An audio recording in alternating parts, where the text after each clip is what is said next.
சொர்க்கத்தில் இப்படி சொல்வார்கள், ஐயுஹன் நாஸ், மக்களே, இந்த ஆதம் லம் எளித ஆகுதா, ஆதம் அலைஹிஸ்ஸலாம் இந்த உலகத்தில் அவர்கள் எந்த அடிமையையும் இன்றெடுக்கவில்லை.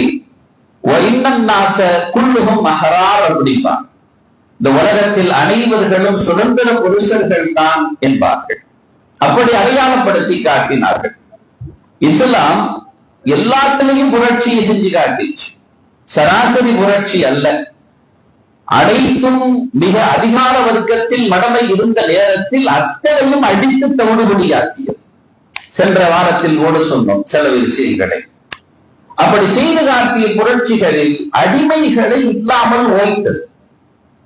எனவேதான் இன்றளவும் உள்ள அறிஞர்கள், சிந்தனையாளர்கள், ஒருவர் தலை நிமிர்ந்து வாழ வேண்டும் என்றார், கண்ணியத்தோடு வாழ வேண்டும் என்றார், ஜாதிகள் வேதமையற்று வாழ வேண்டும் என்றால் அதற்கு ஒரே தீர்வு இஸ்லாம் தான் என்று சொல்ல முடிந்தது என்றால், இந்த அடிமைத்தலையை சுத்தமாக இஸ்லாம் வேறெடுத்ததனுடைய வெளிப்பாடு என்பதை நாம் புரிந்து கொள்ள வேண்டும். அந்த வகையில் தான் நபிகள் நாயகம் ஸல்லல்லாஹு அலைஹி வஸல்லம் முன்னின்று காட்டினார்கள். அவர்கள் எல்லா சூழல்களிலேயே அவங்க கையினால 63 அடிமைகளை பெருமானார் ஸல்லல்லாஹு அலைஹி வஸல்லம் அவர்கள் விடுதலை செய்து காட்டினார்கள்.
குற்றத்திற்கான பரிகாரங்களை அடையாளப்படுத்தி காட்டும். குற்றத்திற்கான பரிகாரம் என்று பார்க்கப்படுகிற பொழுது நாம் பார்க்கிற இஸ்லாத்தினுடைய வரிசைகளை பார்க்கிறோம். ஒரு கொலை செய்தால் அந்த கொலைக்கான குற்றம், அது ஒரு கொலை செஞ்சது குற்றம், அந்த குற்றத்துக்கான பரிகாரத்தை இஸ்லாம் அடையாளப்படுத்துகிறது. அதற்கு என்ன செய்யணும்? ஒரு அடிமையை உரிமையிட வேண்டும் என்று இஸ்லாம் சொல்லி காட்டும்.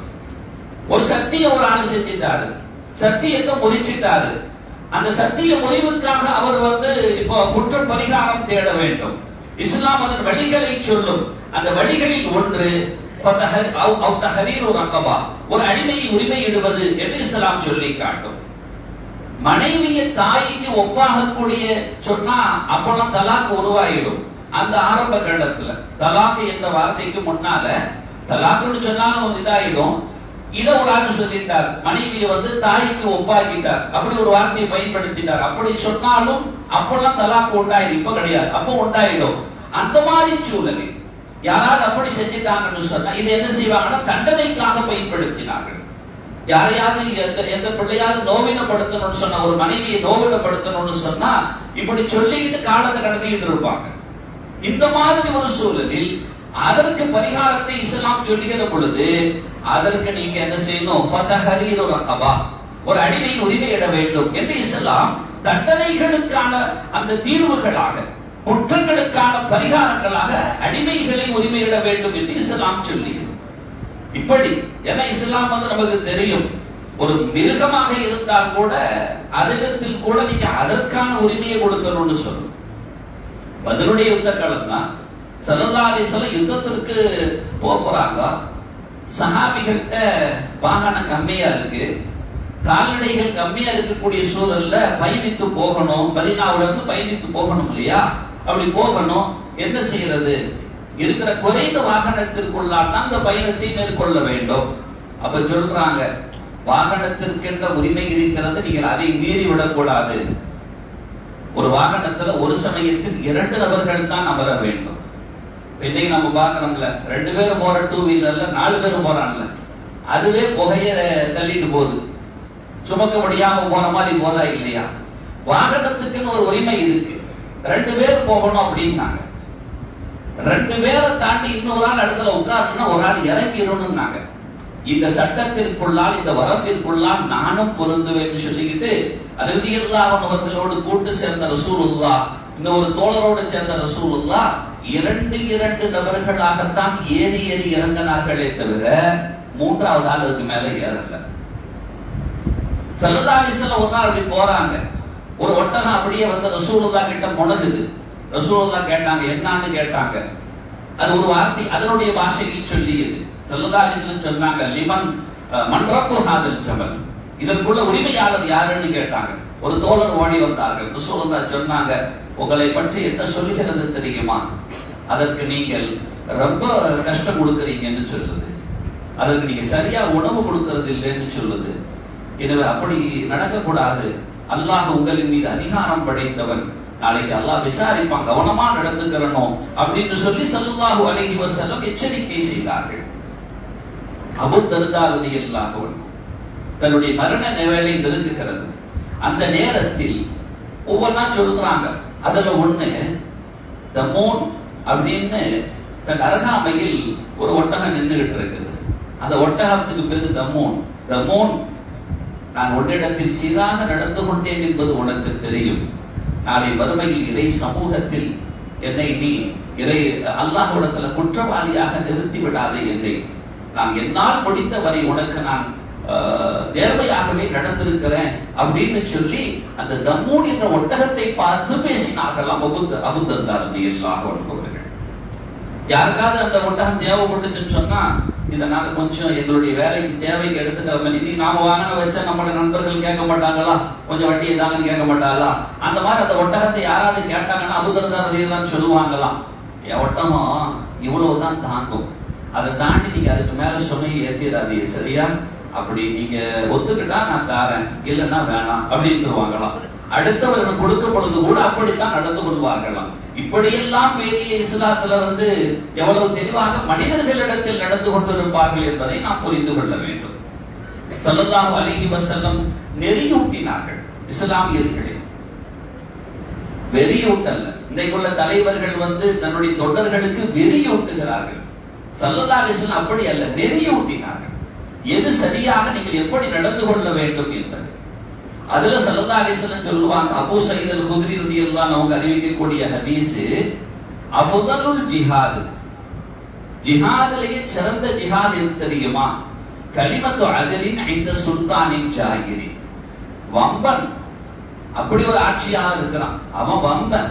அப்படிப்பட்ட ஆட்சியாளன் அவன் அநீதம் இழைக்கிற பொழுது, வரம்பு மீறுகிற பொழுது, அவனிடத்தில் நீங்கள் நீதி எடுத்து சொல்வது இருக்கு பாத்தீங்களா, அது ஜிஹாதுல பெரிய ஜிஹாது அப்படின்னா. ஏன்னா போர்க்களத்துல பங்கு கொண்டா அந்த இடத்தோட கதை முடிஞ்சிடும். இது அப்படி அல்ல. இன்னைக்கு நாம பாக்குறோம்ல, எவன்லாம் அந்த அராஜகத்தினுடைய உச்சாணியில் இருந்து ஆட்சி பொறுப்புல இருக்கிறானோ அவன் செய்யற தவறை சுட்டி காட்டுனா மிரட்டல் விடுக்கிறான்ல, அப்பா உன் ஆட்சியில் இந்த தவறு இருக்கு, இந்த மாதிரி நடக்குது அப்படின்னா உடனே அங்கிருந்து என்ன வருது? இன்னைக்கு சுதந்திர இந்தியா அழகான நாடு, கிட்டத்தட்ட 72வது சுதந்திரத்தை அது அடியெடுத்து வைத்து அழகான முறையில போய்கிட்டு இருக்கு. நாம சொல்றோம் அழகான்னு சொல்றோம், அது அழகா போகணுங்கிற ஆசையில சொல்றோம். சுதந்திரம் என்கின்ற அந்த அருள் நிறைந்த வேட்கையை சுவாசித்து இத்தனை ஆண்டுகள் அடையாளப்படுத்தப்படுகிறது. அந்த சுதந்திரத்தின் அடையாளமாக தென்படக்கூடிய, சுதந்திரத்தின் அடையாளமாக தென்படக்கூடிய, மக்களால் தேர்ந்தெடுக்கப்பட வேண்டிய பொறுப்பை சுமந்திருக்கக்கூடிய தேர்தல் என்கின்ற அந்த முறை கூட இன்று மாசு உணர்ந்திருக்கிறதா இல்லையா? சுட்டிக்காட்டக்கூடியவர்கள் சோதனைக்குள்ளாக்கப்படுகிறார்களா இல்லையா? அதை குறித்தெல்லாம் ஏன் பேசுகிறீர்கள், பேச வேண்டாம் என்று சொல்லுகிற சூழலுக்கு இந்த உலகம் தள்ளப்படுகிறதா இல்லையா? மாபெரும் உச்சாணியில் இருந்து கொண்டு சொல்லக்கூடிய நபர்களுக்கு கூட மிரட்டல் வருகிறது என்றால் மற்றவர்கள் எல்லாம் எம்மாத்திரம். இதுதான் ரசூலுல்லாஹ் சொல்றாங்க, அஃதலுல் ஜிஹாத், ஜிஹாதுல மிக உயர்ந்தது என்னன்னா கலிமத்து ஹக், சத்தியத்தை சொல்றது, கலிமத்து அத்ல், நீதத்தை எடுத்து சொல்றது, இந்த சுல்தானின் ஜாகிரின். அப்படிப்பட்ட வார்த்தையை ரசூலுல்லாஹி ஸல்லல்லாஹு அலைஹி வஸல்லம் சொல்லி நெறியூட்டியதின் காரணத்தினால் இஸ்லாமியர்களிடத்தில் சுதந்திர வேட்கை என்பது இயற்கையிலேயே ஊறி கிடந்தது, அவர்களுடைய இரத்த நாளங்களிலே புகுந்து கிடந்தது. அதனுடைய வெளிப்பாடுகளை தான் அவங்க எங்க போனாலும் சரி, அவங்க வசிக்கக்கூடிய இடத்தை பாதுகாக்க வேண்டிய சூழல் என்பது அவர்களுக்கு ஈமானின் ஒரு உரமாகவே ஊட்டப்பட்டிருந்தது. அதனால இஸ்லாமியர்கள் எங்க இருந்தாலும் சரி, தவறுகள் செய்யக்கூடிய ஒன்றெண்டு பேர் எல்லாத்திலும் இருக்கத்தான் செய்வான். ஆனா துரோகம் செய்யக்கூடிய சூழலுக்கு இஸ்லாமியர்கள் செல்லவே மாட்டார்கள். எந்த தருணத்திலும் யாருக்கும் அடிவரடிகளாக செல்ல மாட்டார்கள். ஆங்கிலேயன் ஆண்ட பொழுது இந்த நாட்டை அடிமைப்படுத்த முனைகிறான் என்கின்ற அந்த மூக்கு வேர்த்தவர்கள் சொல்லுவாங்கல்ல, அது இஸ்லாமியர்கள். இவன் நம்மளை அடிமைப்படுத்த துடிக்கிறான், இவன் ஒழுங்கா நீதமா ஆட்சி செஞ்சா பிரச்சனை இல்லை, மக்களை எல்லாம் அடிமைப்படுத்த துடிக்கிறான் என்பதை முதலாகவே அவர்கள் உணர்ந்து கொண்டவர்கள் இஸ்லாமியர்கள், புரிந்து கொண்டார்கள். எப்படிப்பட்ட சூழல்கள் என்றால், ஆரம்பத்திலேயே ஒரு இஸ்லாத்திற்கான வெறுப்பூட்டல் மாத்திரம் அல்ல, நாட்டு மக்களுக்கான ஒரு நாசகரத்தை ஆங்கிலேயர்கள் செய்ய போகிறார்கள் என்று நினைத்து முதலிலே எதிர்ப்பை வெளிப்படுத்தியதன் காரணத்தினாலேயே இஸ்லாமியர்கள் தாக்கப்பட்டார்கள். ஒரு நாள் அவங்களுக்கு ஜால்ரா போட்டிருந்தாங்கன்னா நீங்க எங்கேயோ போயிருக்கலாம். இஸ்லாமியர்களுக்கு அந்த மரபு இல்லை, அது இல்லாததுனாலதான் பிரச்சனை. இன்னைக்கு கூட பாருங்க, காலில் விழக்கூடிய கலாச்சாரங்களும் ஜால்ரா போட கலாச்சாரம் இஸ்லாத்துல இருக்காது. காரணம் ரசூலுல்லாஹ் அல்லாஹ்க்கு முன்னிலையில் மாத்திரம்தான் அடிமையாக இருக்க வேண்டும் என்ற வேறு எவனுக்கும் யாரும் அடிமையாக இருக்கக்கூடாது என்ற தாரக மந்திரத்தை போதித்து சென்றவர்கள். ஆங்கிலேயர்களுடைய அந்த ஆரம்ப வியாதியை புரிந்து கொண்ட பெருமகனாரில் ஒருவர் சிராஜுத் தௌலா அவர்கள். அவங்க தான் ஆரம்பத்திலேயே புரிந்து கொள்கிறார்கள். அதனாலேயே அவர்கள் எண்ணிலடங்காத சோதனைக்கு ஆட்பட்டார்கள். இந்த தியாக வரலாறில் அவர்கள் தனி இடத்தை பிடிக்கிறார்கள். கடற்போர் செய்தவர்களில் குஞ்சாலி மலைக்காயர் அவர்கள். ஆங்கிலேயர் தன்னை அடிமைப்படுத்த, அவங்க நம்ம நாட்டை அடிமைப்படுத்த போறாங்க அப்படிங்கிறத உணர்ந்து கொண்டு இந்த காழ்பதிப்பை தவிடுபடியாக்க வேண்டும் என்பதில் மிக மும்முரமாக செயல்பட்ட இந்திய விடுதலை போராட்டத்தினுடைய முன்னோடியாக திகழ்ந்தவர்கள் இவங்க குஞ்சாலி மரைக்காயர் அவர்கள். அதே மாதிரி 1857 சிப்பாய் போர்க்கழகம் என்று இருந்தது இல்லையா, அதை முன்னின்று முறியடித்தவர்கள், அதுல முன்னின்று களமாடியவர்கள் யாருன்னு சொன்னா சபைக்குரிய அந்த அந்த இதுல மிக போராட்டத்தை முன்னெடுத்து தன்னுடைய உயிரை இழந்தவர்களில் அதிகமான நபர்கள் முஸ்லிம்கள் என்பதை வரலாறு பதிந்து வைத்திருக்கிறது. தேசபிதாவை அடையாளப்படுத்தியது ஆதம் ஜவேரி, அப்துல்லா ஜவேரி. அந்த இரண்டு பெரும் நபர்கள் அவங்க தான் தேச தந்தையை அடையாளப்படுத்துகிறார்கள். அதனாலேயே ஆங்கிலேயர்களால் அவர்கள் கங்கணம் கட்டப்பட்டார்கள். இன்னைக்கு நடக்கிற மாதிரி சூழல்கள் இன்னைக்கு இருக்கா இல்லையா? இஸ்லாமியர்கள் எதிலாவது உபகாரத்திற்குரியவர்களாக இருந்தார்கள் என்றால், அது தனக்கு எதிராக இருக்கக்கூடியவர்களுக்கு உபகாரம் செய்தவர்கள் என்றால் அவர்களுடைய நிறுவனங்கள் எல்லாம் நிர்மூலமாக்கப்படுகிறதா இல்லையா? எல்லா ரைட்ஸ் விடுறானா இல்லையா? அந்த மாதிரி அன்னைக்கு ஆங்கிலேயர்களால் வஞ்சிக்கப்பட்டவர்கள், தாக்கப்பட்டவர்கள் அப்துல்லா ஜவேரி, ஆதம் ஜவேரி அவர்கள். கிட்டத்தட்ட 150 கோடி சொத்துக்களை இந்த சுதந்திர போராட்டத்திற்காக இழந்தவர்கள் என்ற பட்டியலை அவர்கள் பெறுகிறார்கள். அதே மாதிரி நேதாஜி சுபாஷ் சந்திர போஸ் தன்னுடைய ஆரம்ப அந்த உரைகளில், வீர உரைகளில் எல்லாம் அஹிம்சையாக போராடி கொண்டிருந்த அந்த நிலைகள் ஒரு கட்டத்தில் வெடிக்க துவங்கியது. நேதாஜி அதற்கான ஒரு முன்னோடியாக திகழ்ந்தார்கள். அப்படி அவர் முன்னெடுக்கக்கூடிய அந்த முயற்சியில் அவர் போகிற இடம் எல்லாம் நாட்டை பீடித்திருக்கக்கூடிய பிடி நீங்க வேண்டும் என்றால் ஹபீபு என்ற மருந்து வேண்டும் என்று சொல்லுகிற அளவுக்கு ஹபீபு முகமது என்கின்ற ஒரு ஆளுமை மிக்க செல்வந்தர் இவர் நேதாஜியுடைய அந்த முன்னின்ற அந்த போராட்டத்திற்கு தன்னுடைய சொத்துக்களை வாரி வழங்கியவர். ஆரம்பத்திலேயே கிட்டத்தட்ட 1 கோடி அன்பை கொடுத்திருந்தார் என்ற தகவலை 1943 நடந்த நிகழ்வு என்பதை நம்மால் பார்க்க முடிகிறது. அதே மாதிரி பிரிட்டிஷுடைய சாம்ராஜ்யத்திற்கு எதிராக சதி செய்தாங்க அப்படின்னு சொல்லி அஸ்ஃபகுல்லா கான் உயிர் தியாகம் செய்யப்பட்டார். அப்படி நடந்த நிகழ்வு. வஉசி ஆங்கிலேயர்களுக்கு உறுதுணையாக அந்த கப்பல் பயணங்கள் இந்தியாவுக்கும் இலங்கைக்குமான இடையில் பெரும் வணிகம் நிகழ்ந்து கொண்டிருந்த தருணத்தில் ஆங்கிலேயர்களுடைய கட்டுப்பாட்டில் அந்த வணிகத்துறை இருந்தது. தமிழகத்திற்கென்று இந்தியாவிற்கென்று ஒன்று இல்லாமல் போனது, இந்தியாவிற்கென்று ஒன்று அடையாளம் இல்லாமல் போகிறது என்று வஉசி எடுத்த அந்த முயற்சிக்கு மிகவும் துணை நின்றவர்கள். கிட்டத்தட்ட எவ்வளவு தேவைப்பட்டதுன்னு சொன்னா 10 லட்சம் ரூபாய் தேவைப்பட்டுச்சு அன்றைய நேரத்தில். அதுல வஉசியுடைய அந்த முயற்சிக்காக 8000 பங்குகளை வாங்கி அவங்க சுமார் 2.5 லட்சம் அன்றைய நேரத்தில். அதற்கு உறுதுணையாக நின்றவர்கள் ஃபக்கீர் முகமது ராவுத்தர் அப்படின்னு சொல்லக்கூடிய அந்த மேல் மகனார். இப்படி எல்லாம் நாம் பார்க்கிற பொழுது விடுதலை போராட்டத்தில் இஸ்லாமியர்கள் எல்லா வகையிலும் துணை நின்றிருக்கிறார். இந்தியாவினுடைய வளர்ச்சிக்கு எல்லா வகையிலும் துணை நின்றிருக்கிறார்கள். விடுதலை போராளினே பேசப்பட்டவர் யாரு? முகமது அலி, ஷவுகத் அலி என்று சொல்லக்கூடிய அந்த 2 சிங்கங்கள். இந்த 2 சிங்கங்கள் நாம சொல்லல, காந்தியடிகள் சொன்னார். அப்படிப்பட்ட ஒரு உன்னதமிக்க மேம்பர்கள், அப்படிப்பட்ட உன்னதர்களை எல்லாம் இந்த தியாக வரலாறு உட்பொதித்திருக்கிறது. ஆனா இன்னைக்கு இஸ்லாமியர்கள் நீ இந்த நாட்டுக்கு யாருன்னு கேட்கிறான். நீ இந்த நாட்டுக்குள்ள வருவதற்கு உனக்கு என்ன உரிமை இருக்குன்னு கேட்கிறான். நீ வந்தான் தானே அப்படிங்கிறான். வாழக்கூட தகுதி இல்லை என்று சொல்கிறான். எவ்வளவு ஒரு கொடுமையான சூழல். டெல்லியினுடைய அந்த கேட் பதிந்திருக்கக்கூடிய வாசகம் ஏதோ ஆங்காங்க அடிச்சுக்கிட்டே வராங்க. அதை என்னைக்கு தூக்க போறான்னு தெரியல. அதுல பதிந்திருக்கக்கூடிய தகவல் கூட 95,300 இந்திய ராணுவ வீரர்களுடைய பெயர்கள் பொதிக்கப்பட்டிருக்கிறது. அப்படி பதிக்கப்பட்ட அந்த பெயர்களில் கிட்டத்தட்ட 61,945 நபர்கள் முஸ்லிம்களுடைய பெயர்கள். இப்படியெல்லாம் இஸ்லாத்தினுடைய நிலைகள் இருக்கிறது, சூழல்கள். காரணம் பெருமானார் ஸல்லல்லாஹு அலைஹி வஸல்லம் அவர்கள் போட்ட ஈமானிய விதை. அடிமை என்பது இருக்கவே கூடாது, சுதந்திரவானாகத்தான் எல்லாம் இருக்க வேண்டும்.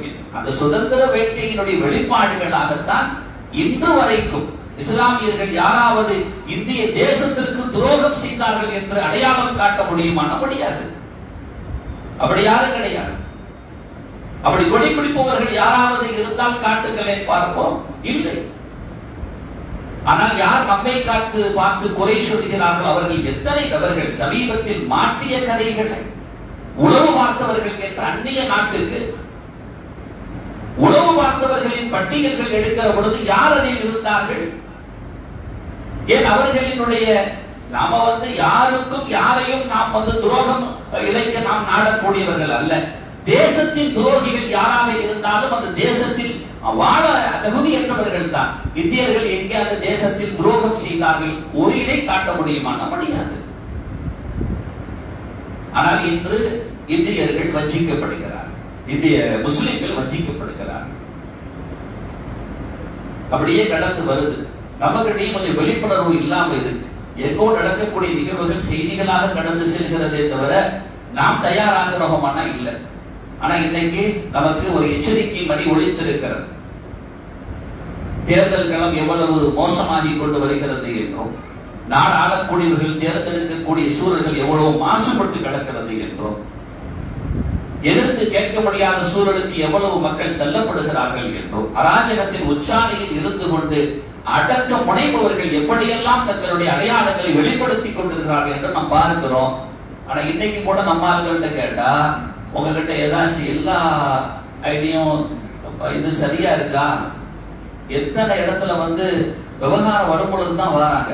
அதுல வேற பேர், இதுல வேற பேர், ஸ்கூலுடைய சர்டிபிகேட்ல வேற பேர், ஐடியில இங்க வேற பேர். இதெல்லாம் நம்ம பார்க்கிறதே இல்லை. கொஞ்சம் தயவு செய்து இப்பொழுது நமக்கு எச்சரிக்கை மணி ஒலித்திருக்கிறது. சமுதாயத்தினுடைய முக்கிய பெருமக்கள் நமக்கு ஒரு எச்சரிக்கை தருகிறார்கள். இதில் நீங்கள் விழித்துக் கொள்ளுங்கள். நமக்கு தான் நடக்கல, எங்கேயோ தானே நடக்குது அப்படின்னு நினைச்சிடாதையோ. இங்கேயே நிறைய பேருக்கு வாக்கு உருவப்பட்டிருக்கு. ஏதோ 1-2 பேருக்கு வாக்கு சரியா இருக்கலாம். சில பேர் நமக்கே 2 வாக்கு இருந்தா கூட அது திட்டமிட்டு உருவாக்கப்பட்டதாக இருக்கும் என்கிறார்கள். சில பேர்கள் முஸ்லிம்கள் 2 வாக்கு இருக்குன்னு சொன்னா நீங்கள் அதை பயன்படுத்தாதீங்க. போய் முறையிட்டு என்னுடைய வாக்கு சீட்டு எனக்கு நான் இருக்கும் இடம் இதுதான், நான் அங்க கிடையாது, அதை நீக்குங்கள் என்று அதையே நாம சென்று சொல்ல வேண்டும். இல்லைன்னா அதை வைத்து கூட வேறு விதமாக ஒரு திசை திருப்பி விடுவார்கள். எனவே இப்பொழுதே நாம அதற்கு தயாராக வேண்டும் என்று நமக்கு அறிவுறுத்துகிறார்கள். நம்ம வீட்டுல எல்லாத்துக்கும் எல்லா டாக்குமெண்ட்ஸும் கரெக்டா இருக்கா? பிறப்பு சான்றிதழ் சரியா இருக்குதா? படிப்பு சான்றிதழ் கரெக்டா வச்சிருக்கிறோமா? அதுக்கெல்லாம் இப்ப ஆரம்பிச்சுட்டாங்க. லேமினேஷன் பண்ணி லேமினேஷன் பண்ணி வச்சிருந்த இதை கொண்டு போய் காட்டினா லேமினேஷனை நீக்கிட்டு வா அப்படிங்கிறான். அதை நீக்கிறதுக்கு அவனே ஒரு இடத்தை சொல்றான், இந்த இடத்துக்கு போய் நீக்கிட்டு வான்னு சொல்லி அவனே ஆளை வச்சிருக்கிறான், அங்க போய் நீக்கிட்டு வான்னு சொல்லி, இல்லைன்னா இது செல்லுபடி ஆகாது அப்படிங்கிறான். நிறைய விஷயங்கள் இதுல இருக்குது. தயவு செய்து கொஞ்சம் விழிப்புணர்வோடு நாம் எல்லாம் அதை அணுகி, எல்லாம் இன்னைக்கு இத்தனை டாக்குமெண்ட்ஸ் வேணும்னு அந்த கவர்மெண்ட் சொல்றான் அப்படின்னா நம்மகிட்ட எல்லா டாக்குமெண்ட்ஸ் இருக்காங்கிறது சரிபார்க்க வேண்டிய பொறுப்பு இருக்குது. சமுதாயத்துல கொஞ்சம் இதில் தெளிவுடையவர்கள், உங்களை அன்பித்து இருக்கக்கூடியவர்களோடு நீங்கள் அணுகி, எல்லா பள்ளிகளில் அது மாதிரி செய்யலாம் அப்படின்னா அதற்கான ஏற்பாடுகளை இன்ஷா அல்லாஹ் செஞ்சு அந்த மஹல்லா வாசிகள் அதை சரியாக பயன்படுத்தி ஒவ்வொரு நபர்களும் தங்களுடைய எல்லா தகவல்களையும் தரவுகளையும் மிக சரியாக வைத்துக் கொண்டு இன்ஷா அல்லாஹ் நாம் களம் காணக்கூடிய ஒவ்வொன்றும் வெற்றிக்குரியதாக மாறும். அல்லாஹ் சுப்ஹானஹு வ தஆலா நமது அடையாளங்களை அவன் என்றும் நிலைப்படுத்தி வைப்பானாக. குதிரங்கள் நமது குருதிகளால் ஓட்டப்பட்டு எழுப்பப்பட்ட இந்த சுதந்திர வேட்கைகள் நாம் வாழும் காலம் அல்ல, சந்ததிகள் வாழும் காலமும் கடந்து இறுதி இந்தியர்களில் ஒருவர் இஸ்லாமியர்கள் அல்லது ஒரு சிறுபான்மையின மக்கள் என்று அவர்கள் யாரையெல்லாம் சொல்கிறார்களோ, யாராக இருந்தாலும் சரி, அவர்களும் சுதந்திர காற்றை சுவாசிப்பதற்கு நாமும் அதற்கு தேவையான அத்தனை வளங்களையும் செய்துவிட்டு செல்ல வேண்டும். சுதந்திரம் பெற்றது மகா பெரிய சோதனைக்கு அப்பால் என்றால் அதை கட்டி காப்பது அதை விட மிக மேலான ஒரு சங்கடமாகவே இருக்கிறது. அல்லாஹ் சுப்ஹானஹு வ தஆலா நமது இந்திய தேசம் பெற்றிருக்கிற சுதந்திரத்தை அல்லாஹ் தஆலா கடைசி வரைக்கும் பாதுகாப்பானாக. நாடாளக்கூடியவர்கள் நல்லோர்களாக இருக்க அருள் செய்வானாக. அநீதக்காரர்களிடமிருந்து அல்லாஹு தஆலா அதிகாரங்களை அப்புறப்படுத்துவானாக. நீதியும் நேர்மையும் மிக்க நல்லோர்களாக அல்லாஹு தஆலா அந்த அதிகார வர்க்கத்தினர்களை ஆக்கி அருள் புரிவானாக. நாட்டில் வசிக்கக்கூடிய மக்களும் இந்த நாட்டின் மீது உண்மையான பற்று கொண்டவர்களாக இருக்க அருள் செய்வானாக.